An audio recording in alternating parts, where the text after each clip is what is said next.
नाज़रीन अस्सलाम वालेकुम।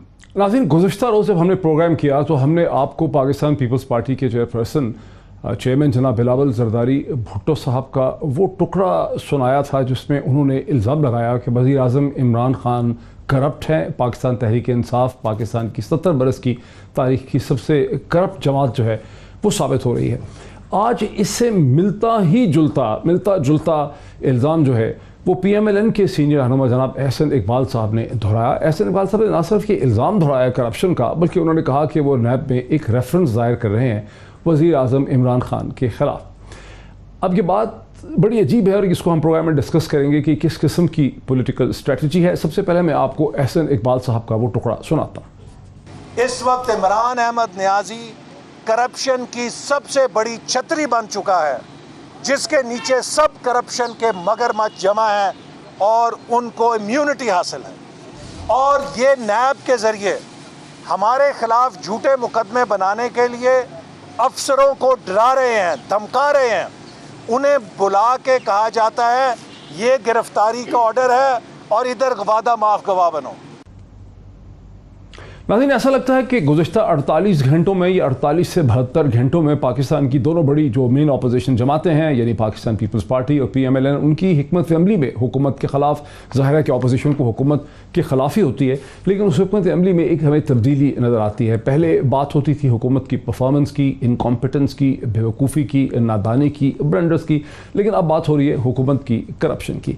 ये स्ट्रेटजी कितनी कामयाब साबित हो सकती है, यहीं से हम बात का आगाज़ करेंगे। एक बहुत ही इंटरेस्टिंग, बहुत ही डिस्टिंग्विश पैनल मेरे साथ है। मुझे ज्वाइन कर रहे हैं अली मोहम्मद खान साहब, वज़ीर मुमलिकत हैं पार्लिमानी अमूर के, पार्लियामेंट्री अफेयर्स के। Very warm welcome to him.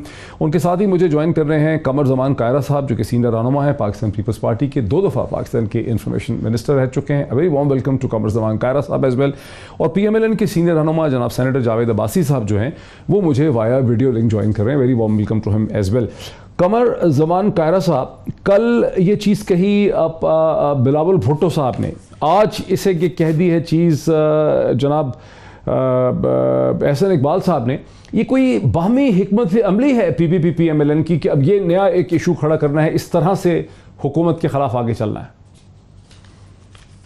विषय है कि गवर्नमेंट मुसलसल, पहली बात तो यह है अपने जितने प्रोमिसेस इलेक्टोरल थे या हुकूमत के आने के बाद इन्होंने आज तक जितने प्रोमिसेस कौम से किए, कोई एक प्रॉमिस ऐसा नहीं है जिसकी तरफ इनकी सिमत दुरुस्त हो, उसमें कोई बेहतरी का इम्कान हो, कहा जा सके कि हाँ इसमें चलो 10%, 20%, 30% कोई अचीवमेंट हो गया 2 साल में, बाकी भी हो जाएगा। एक भी नहीं है। हर एक में यू टर्न, हर एक में फेलियर है, टोटल कोलैप्स है। वो रेवेन्यू में हो, वो एक्सपेंडिचर में हो, वो डेवलपमेंट में हो, वो रेमिटेंसेस में हो, वो किसी सेक्टर में देखे, रोजगार में हो, कौन सा सेक्टर है रहा कि जी नैब हम अकाउंटेबिलिटी करेंगे, ये बड़े चोर थे, ये खा गए, ये लूट गए, ये मार गए। 2 साल से अदालतें, सुप्रीम कोर्ट, आज भी परसों कल भी सुप्रीम कोर्ट ने क्या क्या कहा है आपको पता है। सुप्रीम कोर्ट कह रही है कि भाई आपने कुछ नहीं किया, आप क्या कर रहे हो, इन्वेस्टिगेशन नहीं है आपके पास, कोई सबूत लाओ। कहाँ है वो सबूत? क्यों नहीं दे रहे अदालतों को? कहाँ है वो सबूत जो हाई कोर्ट में पेश नहीं हो रहे? कहाँ है वो सबूत जो नैब की अदालतों में पेश नहीं हो रहे? सारी अदालतें सीख रही हैं। आंसर इज कि इनके पास सिवाय मीडिया में आके बातें करने को कुछ नहीं है। और जो हुकूमत अवाम को डिलीवर न कर पाए ऊपर, और जो गलत प्रॉमिस, गलत वादे करके लोगों को झूठ बोल के वोट लेके आई हो और आके कहे कि जी अब वो माफियाज आ गए हैं, ये भी है डॉक्टर साहब, ये बदतरीन किस्म की करप्शन है। और तीसरी गुजारिश ये है कि क्या पाकिस्तान के अवाम की जिंदगी में करप्शन कम हुई है या बढ़ी है? वहां बढ़ गई है। क्या ठेकों में करप्शन खत्म हो गई? क्या सरकारी मशीनरी में करप्शन खत्म हो गई? आपको ऑनेस्टली लगता है कि करप्शन का इल्जाम फ्लाई करेगा तहरीक इंसाफ के खिलाफ? मुझे ऑनेस्टली बिल्कुल लगता है डॉक्टर मुजीद, आपको लगे या ना लगे। अच्छा, मुझे इसलिए लगता है कि अगर BRT में करप्शन है और उसकी इन्वेस्टिगेशन नहीं हो रही, मालम जब्बा में है तो करप्शन नहीं हो रही, आटे और चीनी के बहरान में अरबों रुपए खाने के फैसले इन्होंने किए ना, उस पर पकड़ नहीं हो रही। अगर दवाइयों की कीमतें बढ़ाने पे एक वजीर इन्होंने हटाया था, मैंने तो नहीं हटाया था, क्या उसका आवाम को रिलीफ मिला है? क्या आज चीनी सस्ती हो गई है? क्या तेल का बहरान मैंने पैदा किया था, अपोजिशन ने पैदा किया था? क्या तेल के बहरान में झाड़ी नहीं लगी? ठीक है, कितने कमाए हैं? जरा पीएमएलएन का भी मौकफ मुझे लेने दीजिए।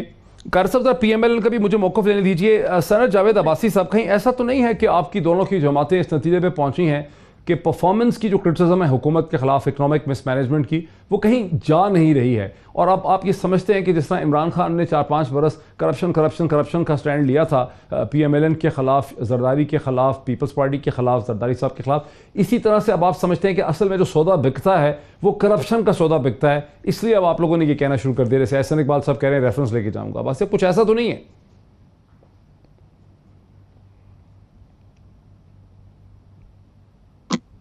एक डेवलपमेंट हो रहा है जिसको आपने देखा भी है, इस बात पर हम भी कर रहे हैं। हम मुसलसल कई दिनों से कई बातें कह रहे थे। हमने कहा है कि सबसे बड़ा इशू, हमने कहा है कि इनका गवर्नेंस का इशू है। हम कहते हैं कि ये डिलीवर करने में नाकाम हो गए हैं। हमने कहा है जो गरीब लोगों से और पाकिस्तान की आवाम से जो वादे किए थे वो पूरे नहीं कर सके। ये मुसलसल हम कह रहे हैं। हमने कहा है जो इमरान खान साहब ने और उनकी जमात ने कौम से वादे किए थे वो सारे वादे के वादे उधर ही रह गए। कोई एक चीज हमें देख दें जो इमरान खान साहब ने कही हो और वो पूरी कर दी हो। तो आप कह रहे हैं कि सबसे बड़ा इशू करप्शन नहीं है, गवर्नेंस है? मैं कहता हूं कि करप्शन भी सबसे बड़ा इशू गवर्नेंस है, करप्शन नहीं है। मैं कहता हूं कि एक बहुत बड़ा इशू जो है कि वो इनके अंदर वो कॉम्पिटेंसी नहीं है, ये डिलीवर करने में नाकाम हो गए। इनके साथ वो टीम नहीं है जो डिलीवर कर सके। हम कहते हैं कि सबसे बड़ा इशू मेरी नजर में, करप्शन भी इनका इशू जरूर है, लेकिन सबसे बड़ा इनका इशू है कि ये पाकिस्तान की आवाम को जो डिलीवर करने का जो वादा करने आए थे, बेहतरी लाने का वादा आए थे, इकोनॉमी ठीक करने का वादा आए थे, इंस्टीट्यूशन में रिफॉर्म्स करने का वादा लेके आए थे, रिकॉर्ड लेजिस्लेशन करने का वादा लेके आए थे, या ऑस्टेरिटी मेजर के वादे करके आए थे, यूनिवर्सिटीज बनाएंगे, वजीर आजम हाउस खाली कर देंगे, गवर्नर हाउस खाली कर देंगे, कार्ड डैम बनाएंगे। ये वो सारी चीजें हैं जो ये करने में बुरी तरह नाकाम हो गए। और उसके ऊपर 4 बड़े क्राइसिस इनके करप्शन के आए हैं। ये खुद मानते हैं। दवाइयों का, जिस तरह कायरा साहब ने कहा है, हमने नहीं कहा। 400% महंगाई हुई है, इन्होंने कहा दवाइयों में अरबों रुपए लोग ने टीका लगाया है, कुछ लोग खा के हम हिसाब लेंगे। फिर चीनी और आटे का जो क्राइसिस इन्होंने पैदा किया है उसमें अरबों रुपया कौन लोग खा के, इंक्वायरी आई है इनके लोग हुए। फिर पेट्रोलियम में 700 रुपए के पैसा कौन खा के अब निकल गया। मुझे आने दीजिए अली मोहम्मद खान साहब की तरफ। अली मोहम्मद खान साहब, आपकी हुकूमत पे परफॉर्मेंस बेस्ड तो इल्ज़ाम 2 बरस से चल ही रहे थे कि परफॉर्म नहीं कर पा रही हुकूमत, गवर्नेंस अच्छी नहीं है।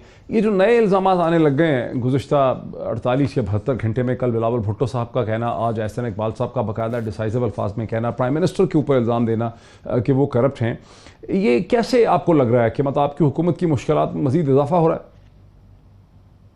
बिस्मिल्लाहिर्रहमानिर्रहीम, अल्लाहुम्मा सल्लि व सल्लिम व बारिक अला सय्यिदिना मुहम्मद रसूलुल्लाह सल्लल्लाहु अलैहि वसल्लम। डॉक्टर साहब, सबसे पहली बात तो ये है कि ये जो करप्शन की बात अपोजिशन ने की है, और साथ में उससे पहले आपने सवाल किया परफॉर्मेंस पे भी दोनों साहिबान से, तो मैं एक सिंपल से एग्जांपल से शायद समझा पाऊँ पहले सवाल का जो उन्होंने उठाया, और फिर आपका भी मैं जवाब देता हूँ। परफॉर्मेंस की बात कर रहे हैं। कोई भी बच्चा जब प्री मेडिकल करता है तो 5 साल उसको लगते हैं, 5 साल MBBS की डिग्री करने में, 5 साल। दूसरे साल के पूरे होते ही अगर सब उसके पीछे पड़ जाएं कि तुम्हारे पास MBBS की डिग्री, डॉक्टरी की डिग्री क्यों नहीं है, वो बच्चा उसको सादा सा जवाब देगा कि भाई मेरे पास 5 साल है, 5 साल में मैंने डिग्री पूरी करनी है। हो सकता है पहले दूसरे साल मेरे नंबर थोड़े कम हो या कोई और मसाइल हो, आपने मेरे से 5 साल बाद पूछना है कि क्या तुमने अपनी डिग्री हासिल की कि नहीं। तो मैंडेट जो इमरान खान साहब को मिला है वो 5 साल का। मैं कमर जमान कायरा साहब से और अब्बासी साहब से पूछना चाहूंगा कि क्या इनकी कौन सी हुकूमत थी जो पहले 2 साल में मुशर्रफ साहब ने, ज़ियाउल हक साहब ने, इब्न भुट्टो साहब ने, अयूब खान साहब ने पाकिस्तान की बातें, या वहां पे ट्रंप ने, क्लिंटन ने, ओबामा ने, किसने जनाब अपनी हुकूमत के पहले 2 टर्म्स में सारे वादे पूरे किए? हाँ, ये सवाल जरूर आप उठा सकते हैं कि जितना आपने परफॉर्मेंस करनी की थी उसमें कमी है, इस जगह आप पूरा करें, ये पॉलिसी आपकी ठीक नहीं है, वो हम आपको जवाब दे देंगे। लेकिन ये कहना कि नाकाम हो गए, फलां हो गया, तो ये तो अभी 2 साल हुए हैं। पहले दिन कौन नाकाम हुआ था? जब इमरान खान साहब पहले दिन स्पीच कर रहे थे एज वजीर आजम। अभी उनको कायरा साहब को जवाब देने दीजिए, कायरा साहब को जवाब देने दीजिए। अच्छा सवाल उठाया अली मोहम्मद खान साहब, अच्छा सवाल आपने उठाया। एक मिनट, पहले दिन जब इमरान खान साहब ने ओथ लिया और एज ए वजीर आजम जब उनको वोट पड़ा, अभी ओथ भी नहीं लिया था, वोट पड़ते ही इन्होंने कहा ये नाकाम हो गए। उसको कौन से नाकाम थे? नंबर 1। नंबर 2, जहां तक अकाउंटेबिलिटी की बात है तो वो भी सुन रहे हैं। हमने ये बातें सिर्फ लोगों को सुनाने के लिए नहीं की थी, या जो तारीख में है वो सिर्फ सुनने के लिए और सर बनने के लिए और वोट लेने के लिए नहीं है। हज़रत उमर फारूक रज़ियल्लाहु अन्हु से सवाल किया गया था, एक शख्स ने खड़े होकर कहा था कि मैं आपकी बात नहीं सुनूंगा, हम सबको एक चादर मिली, आपको 2 मिली हैं, तो आप हमें बताएं। उन्होंने अब्दुल्लाह बिन उमर रज़ियल्लाहु अन्हु को खड़ा किया, उन्होंने जवाब दिया कि एक मैंने अपने वालिद को हत्या की है, तो ये इनका हक है कि हमसे सवाल करें। हम सवाल होने से, सवाल करने से हम घबराते नहीं हैं, बल्कि अच्छी बात है कि हमारा एहतसाब करना चाहते हैं। तो जरूर ये याद दिलाएंगे कि जब इनसे सवालात होते हैं, इनकी चीखें निकलती हैं, हमसे सवाल होता है, हम अप्रिशिएट करते हैं। अगर ये समझते हैं कि हमने करप्शन की है, मैं ये समझता हूँ कि हमें जवाब देते हुए ना घबराना है, ना हमने परेशान होना है, बल्कि खुशी खुशी जवाब देंगे, क्योंकि जो जवाब हमने आप जरा रुक जाएं, जरा प्लीज मेरे साथ रुकिए। ठीक, हर वक्त इमरान मेरे साथ रुकिए। जो सब्सटेंटिव पार्ट है ना, मेरा काबीना का हर अली साहब मेरे साथ रुके। आपका जो सब्सटैंशियल आपका पार्ट है ना, कमर ज़मान कायरा साहब, जो बुनियादी मौक़िफ़ है ना उनका बड़ा क्लियर है। वो कहते हैं कि आप जो कहते हैं कि हमने वादे पूरे नहीं किए, कौन सी हुकूमत है जो अपने सारे वादे जो हैं वो 5 बरस के लिए आई है, 2 बरस में पूरे कर सकती है? अगर आप हमसे फोकस और स्पेसिफिक तनकीद करेंगे कि ये पॉलिसी ठीक नहीं है, इसको ऐसे करना चाहिए, आप सिफारिशात लेके आएंगे, क्रिटिसिज्म लेके आएंगे, हम उसको रिस्पॉन्ड भी करेंगे, हो सकता है हम आपकी तनकीद से कुछ सीखें। लेकिन आप ब्रॉड जनरलाइज पैराडाइम्स में जो है क्रिटिसिज्म कर रहे हैं। डॉक्टर साहब, मैं कोशिश करता हूं कि अली मोहम्मद साहब को उनकी मिसाल के मुताबिक ही जवाब दूं। जो बच्चा मेडिकल में जाता है ना जी, MBBS में दाखिला लेता है, अगर वो कोई जैली डिग्री लेके, कोई सिफारिश करा के, किसी इमदाद के सहारे आ जाए और वो पहले साल भी फेल हो जाए, दूसरे साल भी फेल हो जाए, सेमाई इम्तिहान में भी फेल हो जाए, शशमाई में भी फेल हो जाए, पहले से लेके 8वें सेमेस्टर तक फेल हो, तो उसके बारे में ये तवक्को नहीं की जाती कि अच्छा ये आखिरी साल में जाके इम्प्रूव कर जाएगा। उसको दूसरे साल में निकाल दिया जाता है कॉलेज, क्योंकि उसके बारे में सर्टेन हो जाता है कि इसमें ये एबिलिटी नहीं है कि ये आगे चल पाए। ये इम्तिहानों का तरीकाकार है, ये तो उनकी मिसाल थी। दूसरी गुजारिश है, हम ये नहीं कह रहे कि जनाब आपने लोगों को 1 करोड़ लोगों को रोजगार देना था तो आपने क्या किया। हम ये नहीं कह रहे कि आपने 50 लाख घर बनाने थे, बनाए क्यों नहीं।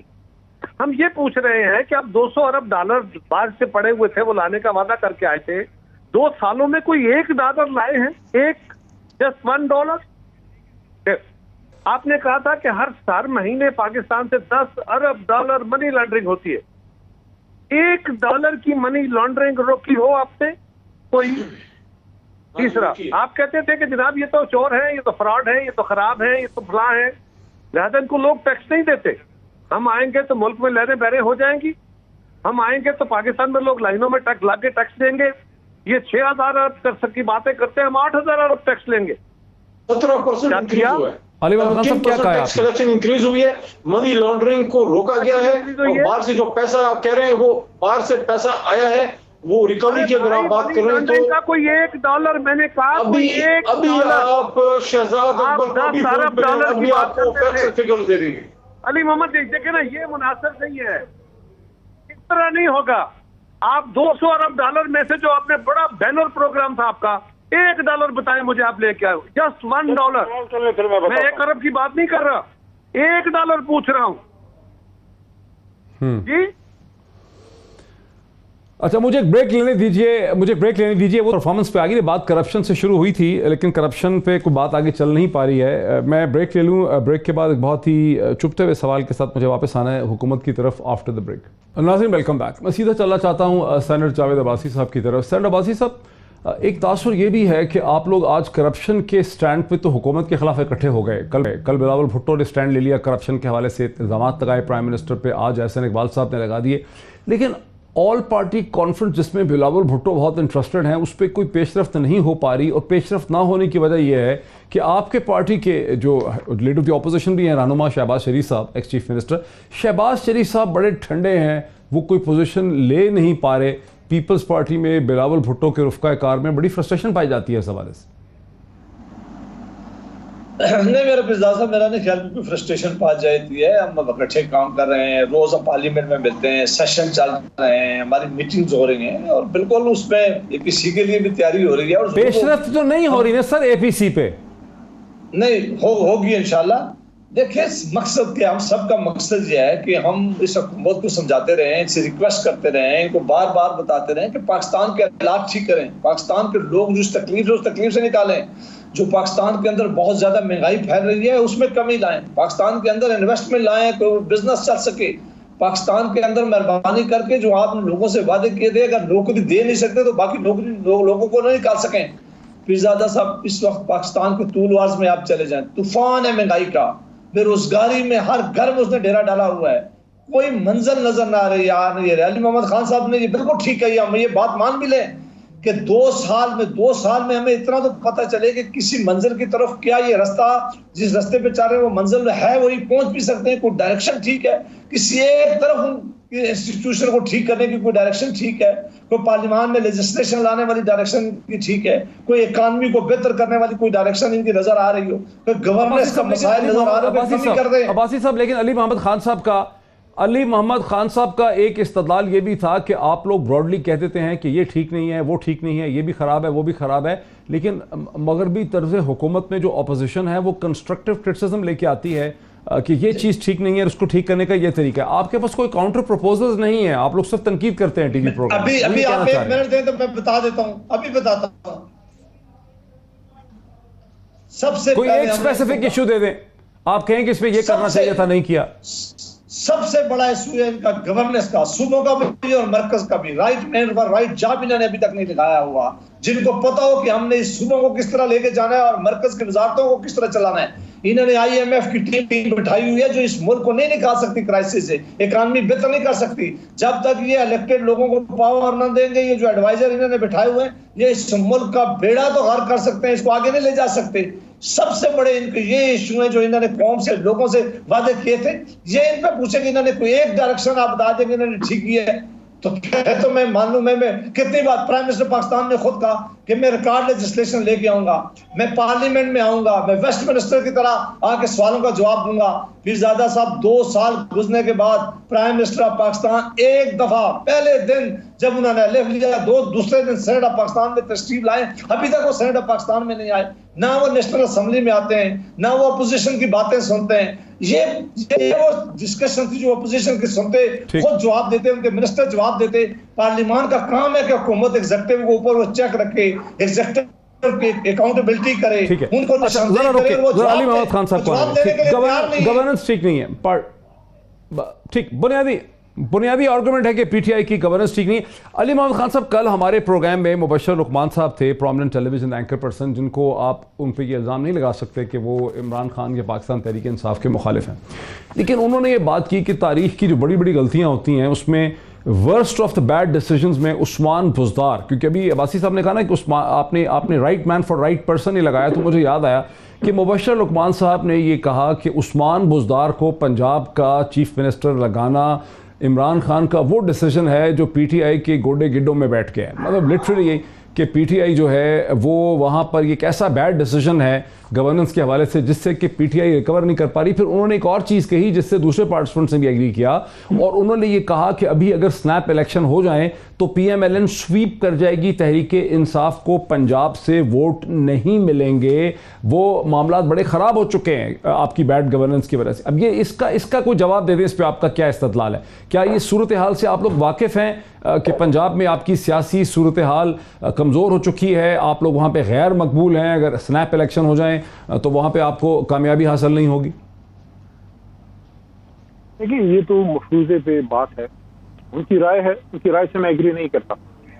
अच्छा, आपके यहाँ पे हमारे बेशुमार दोस्त हैं, एंकर हैं, आप भी हमारे दोस्त हैं, आप हमें सपोर्ट भी करते हैं, अच्छी बात पे बुरी बात पे आप क्रिटिसाइज करते हैं। सेम गोज फॉर मुबशर साहब, जो अच्छी हमारी बात है उस पर वो अच्छे कलमात अदा करते हैं, जो हमारे गलत हो, यही एक एंकर का काम है। जरूरी नहीं है कि एक एंकर की तरजीह से हम एग्री करें। टीम लीडर जो है वो इमरान खान साहब हैं, वो तहरीक इंसाफ के नजरिए को पढ़े हैं और इमरान खान के नाम पर पढ़े हैं, तब्दीली को पढ़े हैं और सिस्टम को ठीक करने को पढ़े हैं। जो भी कोई शऊर रखता है उसको पता है कि जो पाकिस्तान 70 साल में जिसकी हालत हुई है, खासकर 35-40 साल में जो करप्शन का दौरा है, जो इदारों को तबाह बर्बाद किया, जो अभी हमें बात ये सुना रहे हैं, इनको गिला ये नहीं है कि जिस 40 साल में पाकिस्तान की इदारों की हालत ये लोग कर गए, स्टील मिल हो, PIA हो, आपका जनाब अली रेलवे हो, कोई एजुकेशन डिपार्टमेंट, कोई नेम इट नहीं हैबिट, इनको ये फिक्र नहीं है कि ये जो तबाह हुआ इनको ठीक क्यों नहीं किया। इनको फिक्र ये है कि अगर ठीक कर गए तो हमारा तो बिल्कुल बोर या बिस्तर जो है वो गोल हो जाएगा। मैं ही समझता हूँ कि अगर ये ऑनेस्टली इस मुल्क की अपनी हेल्प करना चाहते हैं, जो आपने करना था वो तो कर दिया, जो इमारत कि आपने तबाही की है इतनी, तो 100 साल में किसी नहीं, लेकिन आपने क्वेश्चन, हाँ ठीक है, इस पे डिबेट कर आपने बात कर ले। क्वेश्चन अली मोहम्मद साहब, आपने क्वेश्चन अली मोहम्मद खान साहब क्वेश्चन आपने डॉज ही कर दिया, क्योंकि अब तो तासुर ये है ना कि दोनों चीफ मिनिस्टर्स आपके, खैबर पख्तूनख्वा के चीफ मिनिस्टर महमूद खान भी जो हैं वो भी बड़े कमज़ोर हैं, उस्मान बुज़दार भी कमज़ोर हैं, दोनों का कोई इम्पैक्ट नहीं है, और दोनों की कमज़ोर शख्सियात आपकी बैड गवर्नेंस को प्रमोट कर रही हैं। आपकी जो बैड गवर्नेंस का तासुर है वो दो कमज़ोर शख्सियात की वजह से, ये तासुर तो एक है ना। मैं सिंपल एग्जांपल से आपको क्लियर करने की कोशिश करता हूँ। जब आप एक आदमी को अपना लीडर या अमीर मान लेते हैं, आप उसके फैसलों को मानते हैं, बाज़ औक़ात लीडर जो है वो उतना दूर देख लेता है जितना वर्कर या कोई और आम आदमी नहीं वो देख सकता। मुझे आप ये बताएं, डॉक्टर मोहित पीरज़ादा भी इधर प्रोग्राम कर रहा है, आपके एंकर को, आपके प्रोड्यूसर को, आपके चैनल ओनर को, आपके कैमरामैन को ज्यादा फिक्र होगी आपके कामयाबी और रेपुटेशन की, आपको खुद की होगी, क्योंकि अगर कामयाब होते हैं तो आपके पूरे चैनल की कामयाबी, नाकाम होते हैं तो डॉक्टर मोहित पीरज़ादा नाकाम होता है। इमरान खान साहब को सबसे ज्यादा फिक्र अगर नाकामी की होगी तो उन्हीं को होगी। He is the team leader, he is the captain, he is the leader. उन्होंने दो जो मुनासिब समझते हैं, उन्होंने बुज़दार साहब को, महमूद खान साहब को लगाया है। अगर परफॉर्मेंस के कोई इश्यूज हैं, वो तो हमेशा किसी भी पॉलिटिकल गवर्नमेंट में होते हैं। बहुत से लोग जब कोई बात करते हैं वो एक खास एंगल से बात करते हैं, चाहे किसी भी जमात से हो या अपनी जमात से भी क्यों ना हो, हर आदमी के पॉलिटिकल स्टेक्स हैं। मैं ही समझता हूँ कि इमरान खान साहब अगर 22 साल की जद्दोजहद के बाद एक करप्ट माफिया के खिलाफ हुकूमत में आई गए हैं, तो it is his due right कि 5 साल उनको हुकूमत करने दी जाए। अगर हम लोग डिलीवर ना कर सकें तो अवाम फिर हमें रिप्लेस करेगी। बड़ी बदकिस्मती होगी कि जिन लोगों ने इस मुल्क को तबाह किया है, उन लोगों के जरिए हमें रिप्लेस करेगी। अवाम की जो उनका इंटेलिजेंस है, उनका इंटेलेक्ट है, वो इतना कम नहीं है। वो अगर हमें रिप्लेस करेंगे, हमसे बेहतर लोगों से करेंगे, लेकिन इंशाल्लाह ऐसा मौका ही नहीं आएगा। इंशाल्लाह यू विल डिलीवर। लेकिन ये माफिया जो है इतनी आसानी से डिलीवरी करने छोड़ता नहीं है। कायरा साहब बेसिकली तौर पे अली मोहम्मद खान साहब ये कह रहे हैं, कायरा साहब बेसिकली अली मोहम्मद खान साहब ये कह रहे हैं कि आपका इस वक्त जो एजिटेशन करना है, ये जो शोर आप लोग मचा रहे हैं, ये बदनीयती पे मबनी है। हुकूमत 5 बरस के लिए इलेक्ट हुई है, हुकूमत को आपको 5 बरस देने होंगे। अगर वो ठीक परफॉर्म नहीं करेंगे, डिलीवर नहीं कर सकेंगे, तो इलेक्शन में नाकाम हो जाएं। मैं गुजारिश कर रहा था कि आप मुबश्शिर लुकमान साहब का जिक्र कर रहे थे। एक मुबश्शिर लुकमान हैं, हसन निसार हैं, हारून रशीद हैं, इरशाद भट्टी हैं, इस तरह एक लंबी लाइन है। अगर आप चाहें तो मैं नाम गिनता चला जाता हूँ। वो लोग जो पूरे जोर से, पूरी तवानाइयों से, पूरे इखलास से इमरान खान साहब के साथ थे कि वो इस मुल्क में तब्दीली लाएंगे, जिस तरह इस मुल्क के नौजवानों ने खान साहब का साथ दिया। आज ये सारे लोग अपने किए पे खुद शर्मिंदगी का इजहार कर रहे हैं, हमारे कहने पे तो नहीं कर रहे। जो बाकी अभी रह गए हैं थोड़ा बहुत साथ, वो भी इंशाल्लाह अगले 2-4 महीने में, ज्यादा नहीं, वो इनके और बड़े फेलियर्स की सूरत में उनको भी शर्मिंदगी उठानी पड़ेगी। तो अर्ज ये है कि ये सिर्फ ये लोग नहीं है, बात ये है कि हमें तो कहा जाता है जी कि हमने खराब कर दिया स्टील मिल को। और चले ये बता दें 2 साल में आपने क्या किया स्टील मिल के लिए? 2 साल में आप स्टील मिल का बोर्ड नहीं स्टील मिल्स के हवाले से एक फैसला बड़ा अहम कर दिया ना, स्टील मिल्स को प्राइवेटाइज करने का आपसे चंद हफ्ते पहले। सवाल नहीं कर रहा मैं, आपसे सवाल नहीं कर रहा। अच्छा। अगर आपने जवाब देना है मैं आपसे मैं तो कह रहा हूँ कि किया है, शायद आपके नॉलेज में सवाल और तरह करता हूँ, फिर मैं और तरह सवाल करता हूँ, तो उनको जवाब देने देना। You are not the spokesperson for people. ठीक। तो गुजारिश ये है कि स्टील मिल के बारे में एक फैसला तो किया कि जी अब हम उसके कारकुनों को निकाल देंगे, ठीक, और इस मिल को हम बेच देंगे। यही सवाल है ना। सवाल ये है कि आपने क्या किया? आपने कहा था कि हम इन इदारों को प्रॉफिटेबल बनाएंगे, इनमें टेक्निकल बोर्ड लगाएंगे। इनका बोर्ड बना गया स्टील मिल का आज तक। जिस शख्स से, जिस हुकूमत से 2 साल में स्टील मिल का बोर्ड नहीं बना, उसको तो स्टील मिल का नाम नहीं लेना चाहिए। PIA हमने बर्बाद किया था, आपने तो PIA को जनाब दुनिया की बेहतरीन एयरलाइन बना के रख दिया और कमाल मुनाफे दे दिए सारे आपने। हमारे दौर में चले कुछ तो चल रही थी, आपने तो बंद करके रख दी, फिर भी आप पीआईए का जिक्र करते हैं, कमाल है यार। फिर ये है कि लूटने वाले ये चोर ये फलां। ओ भाई मैं आपसे सवाल करता हूँ, 2 साल में आप इन जिनके पे इल्जाम लगाते रहे हो, अगर उनका कुछ नहीं कर सके, ये काम की बदकिस्मती नहीं है? तुम्हारे गरेबान होने और कौम ने पूछना और हमने पूछना है कि इल्जाम लगाने वालों बताओ, या इल्जाम साबित करो, या इसका जवाब दो, इसका हिसाब दो। ये नहीं है कि आप सिर्फ एक नैरेटिव को लेके चलेंगे और लोग उसको मानना शुरू कर देंगे। इस तरह नहीं होगा भाई।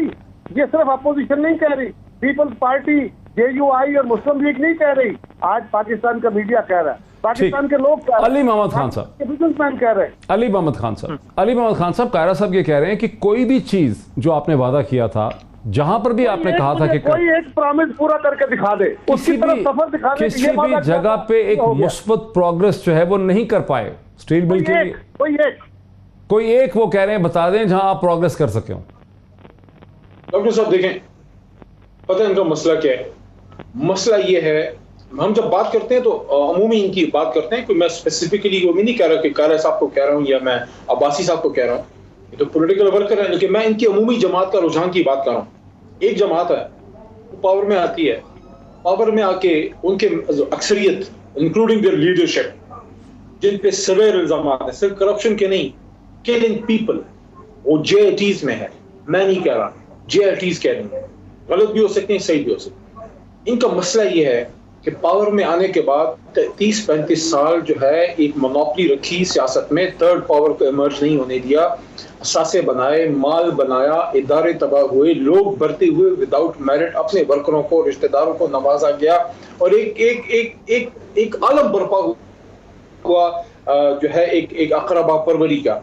उसके बाद अचानक जो है अल्लाह ताला के करम से एक 22 साल की जद्दोजहद चली। एक MNA से इमरान खान साहब ने स्टार्ट किया, 96 के इलेक्शन में एक उनकी अपनी सीट भी नहीं जीत सके, 2000 में एक सीट जीती, एक बहुत बड़ी एक रेवोल्यूशन है ये नौजवानों की। अब इनको फिक्र ये है कि ये लोग आगे हैं, शुरू में मुश्किल हालात है, लेकिन इनको ये भी पता है कि ये मुश्किल हालात हर रेवोल्यूशनरी हुकूमत को होते हैं। कोई तैयब अर्दगान को ले लें, कोई महातिर साहब को ले लें, किसी को आप जो है ले लें जिसने अपने मुल्क की करप्शन ज़्यादा सिस्टम को बदला है। शुरू 2-3-4 साल उनको मसाइल रहे हैं, लेकिन उसके बाद आप वो डाउनवर्ड ट्रेजेक्टरी अब बंद हो चुकी है, आप ऊपर की तरफ जो है सफर इंशाल्लाह शुरू हो चुका है। इनका इशू ये है, देखें, it's a power struggle, you have to understand.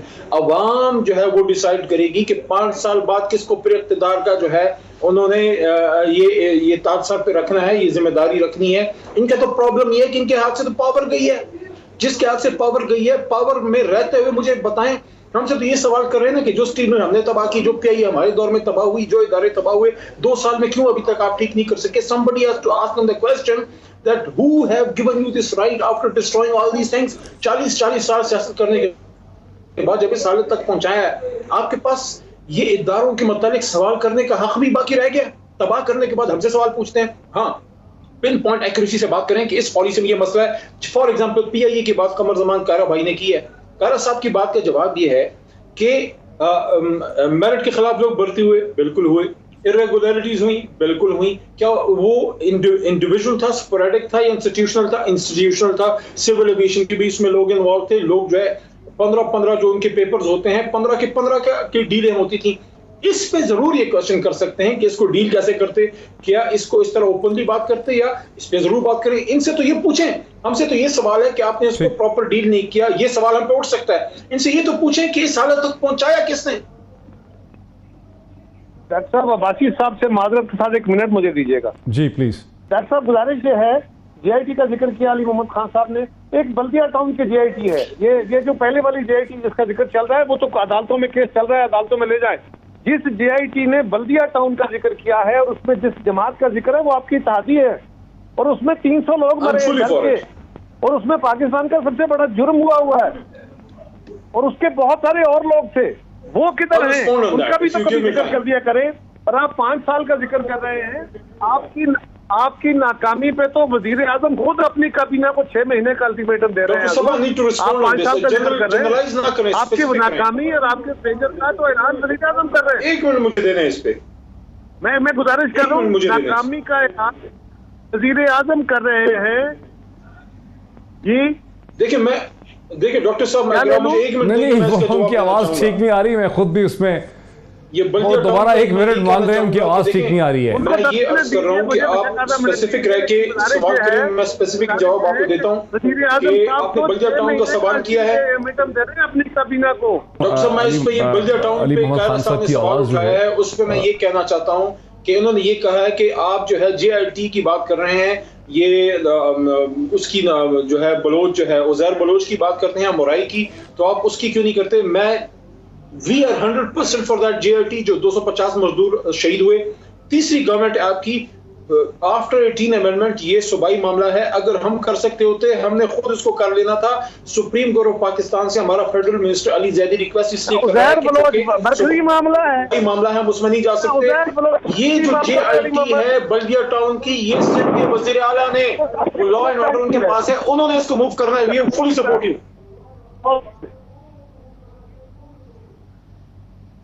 जो है वो वफाकी हुकूमत का है और बल्दिया टाउन जो है वो सूबाई हुकूमत का है। ठीक, कायरा साहब एज अ पॉइंट मैं आपका फिर मौकफ लेता हूं, मुझे एक ब्रेक लेने दीजिए, मैं लाइन को भी ठीक करने की कोशिश करवाता हूं, मुझे एक ब्रेक लेने दीजिए, ब्रेक के बाद इस डिस्कशन को आते हैं, वाइंड अप करते हैं।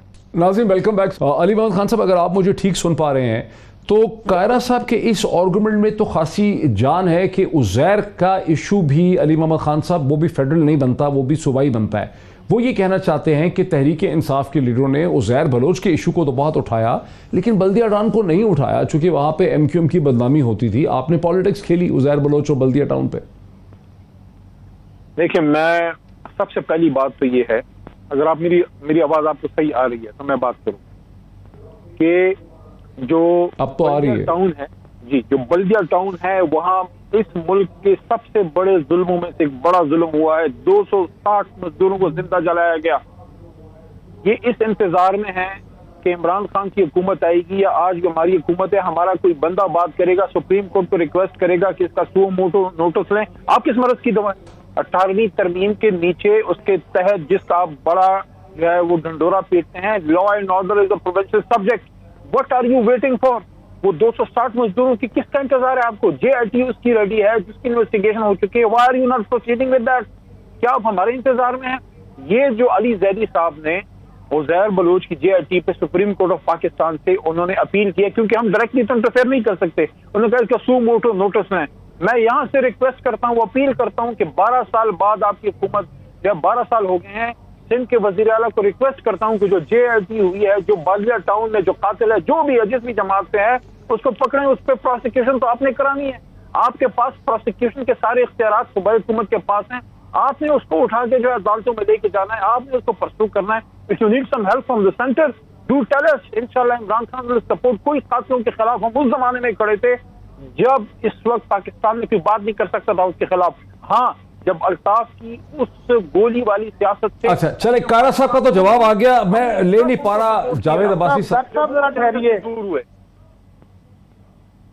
डॉक्टर साहब जरा ठहरिए, मैं जवाब दूंगा इसका। देखिए, अब्बासी साहब जो हैं वो बड़े नाराज हो रहे हैं, जवाब मुझे देना है, क्विकली दे दें। अब्बासी साहब बेचारे बिल्कुल बाहर हो गए इस डिस्कशन से। अब्बासी साहब बड़ी माजरत, बाकी साहब से मैं टाइम देता हूँ, बड़े भाई है मेरे। गुजारिश ये है अली मोहम्मद खान, मैं ये कह रहा हूँ कि ये सूबाई मामला है, JIT की रिपोर्ट है, उसमें अदालत के अंदर केस चल रहा है। उसी आवाज में, अरे भाई, उस जमात के बारे में तो आपके लीडर कहते थे वो मुल्क दुश्मन है, उस जमात को तो हमारे इदारे कहते थे वो जनाबपुर के नक्शे उनसे बरामद हुए, उनसे तो कहा जाता था कि वो हिंदुस्तान से ट्रेनिंग लेके आए। आज वो आपके इत्तेहादी बैठे हैं। हम तो बुरे थे ना, हम तो खराब थे, आप तो अच्छे लोग आ गए, अल्ताफ से दूर हुए तब हमारे LI बने। वो भाई हम खराब थे ना, जो हिंदुस्तान के हम खराब लोग थे की बात करता था, आप लोगों के साथ हुकूमत में था। यार अली मोहम्मद, हम तो खराब लोग थे। कायरा साहब, मैं खराब कर रहे हैं, कह रहा हूँ हम खराब लोग थे, हमें तो सुना हो गई, वो आपके आप अच्छे लोग आ गए। इसके बाद MQM लोगों ने क्या किया?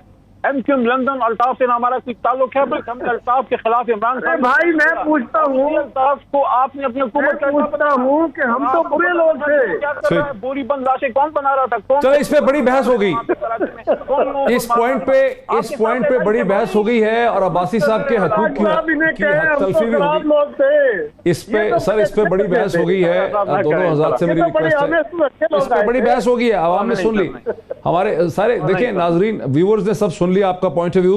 सेनेटर जावेद अब्बासी साहब, इस प्रोग्राम के पिछले हिस्से में आपने एक एतराफ़ किया, आपने कहा कि नहीं डेडलॉक नहीं है, APC के हवाले से मुलाकातें होती हैं, बातचीत होती है। मेरा एक बड़ा सादा सवाल है, क्या आपकी जमात की बड़ी लीडरशिप में और PMLN और PPP, आपकी जमात और PPP की लीडरशिप के दरमियान में क्या बाकायदा कोई गुफ्तगू शनीद हो रही है, कोई बहम स्ट्रेटजी PTI के खिलाफ बन रही है, या TV के प्रोग्राम्स तक ही है सारा अलायंस? देखिए मिर्जादा साहब, सब सियासी जमातें जो है वो आपस में दरवाजे खुले रखती हैं, बातचीत करती हैं। रोजाना की बुनियादों पर भी हमारी पीपल्स पार्टी की बात जो है वो पार्लियामान के अंदर हो रही है। मैंने पहले भी कहा था, दूसरे लीडरशिप भी आपस में मिलते हैं, टेलीफोन पर भी बातचीत हो रही है। हम बात क्या करें कि हम कुछ साजिश करने के लिए, तो मुख्तलिफ बात है, जरा हमको साजिश के लिए तैयार नहीं है। हम क्या आप मिल बैठने को तैयार हैं और गैर जमहूरी?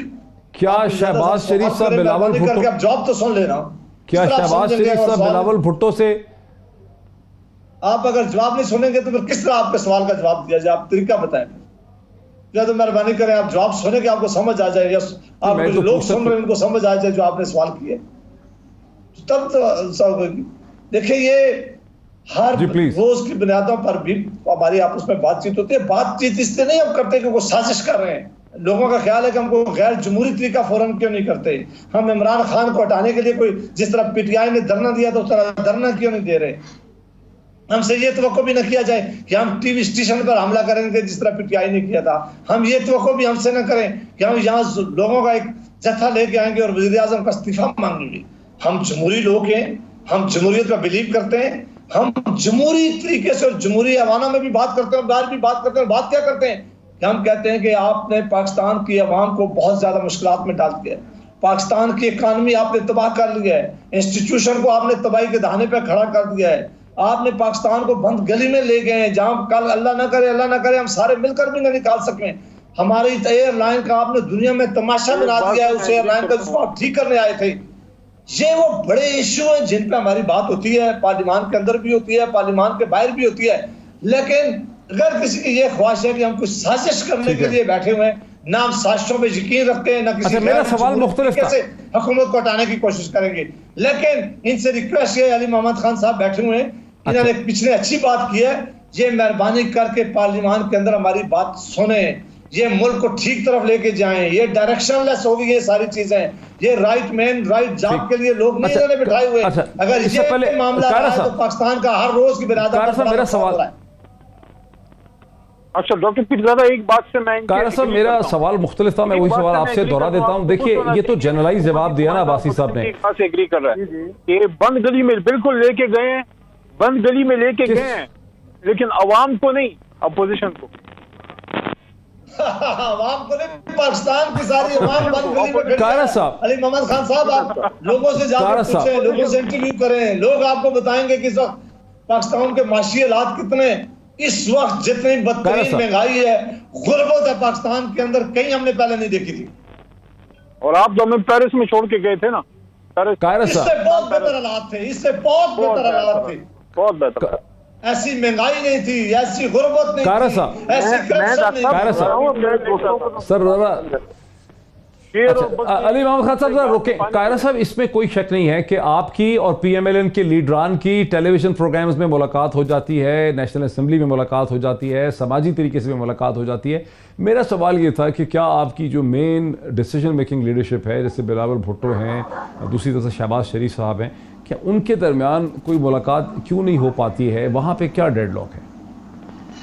सबसे पहली डेडलॉक की सूरत हाल तो ये बनी कि वो बीमार थे कोरोना की वजह से, और अब वो सेहतमंद हुए हैं। बिलावल साहब कराची में हैं, वो मिल लेंगे। लेकिन ये याद रखिए कि वो अपोजिशन के अलायंसेस होते हैं ना हुकूमतों के खिलाफ, वो एकदम नहीं बन जाया करते। अच्छा, हम मुखालिफ जमातें हैं, हमारे अपने नुक्ता नजर हैं, हमारे अपने मैनिफेस्टोज हैं, और हम बाय लार्ज बड़े बड़े इश्यूज के ऊपर इकट्ठे हैं। जब भी कोई कौमी इश्यूज आए हम उस पर इकट्ठे हुए, हम इख्तलाफ पे भी थे। एक वक्त आया कि जब मुल्की मफाद में हमने इकट्ठे हुकूमत भी चलाई, लेकिन फिर अलग हो गए। आइंदा भी हमने एक दूसरे के खिलाफ इलेक्शन लड़ने, तो ये तो नहीं है ना कि अपोजिशन एक सिंबल पे इलेक्शन लड़के आई थी और आज अलग हो गई। अपोजिशन जब ARD बनी थी तब भी 2 साल 2.5 साल के बाद जाके इकट्ठे हुए थे। वो तो शेर है ना, MRD में भी ऐसे हुआ था कि अपने अपने बेवफाओं ने हमें यकजा किया, वरना तू मेरा ना था और मैं कभी तेरा ना था। ये टाइम लगता है, लेकिन हमारी जो गुफ्तगू है, हमारी कमेटीज भी आपस में मिल रही हैं, जिम्मेदारान भी आपस में मिल रहे हैं, और अपोजिशन अपनी स्ट्रेटजी मीडिया से शेयर करे।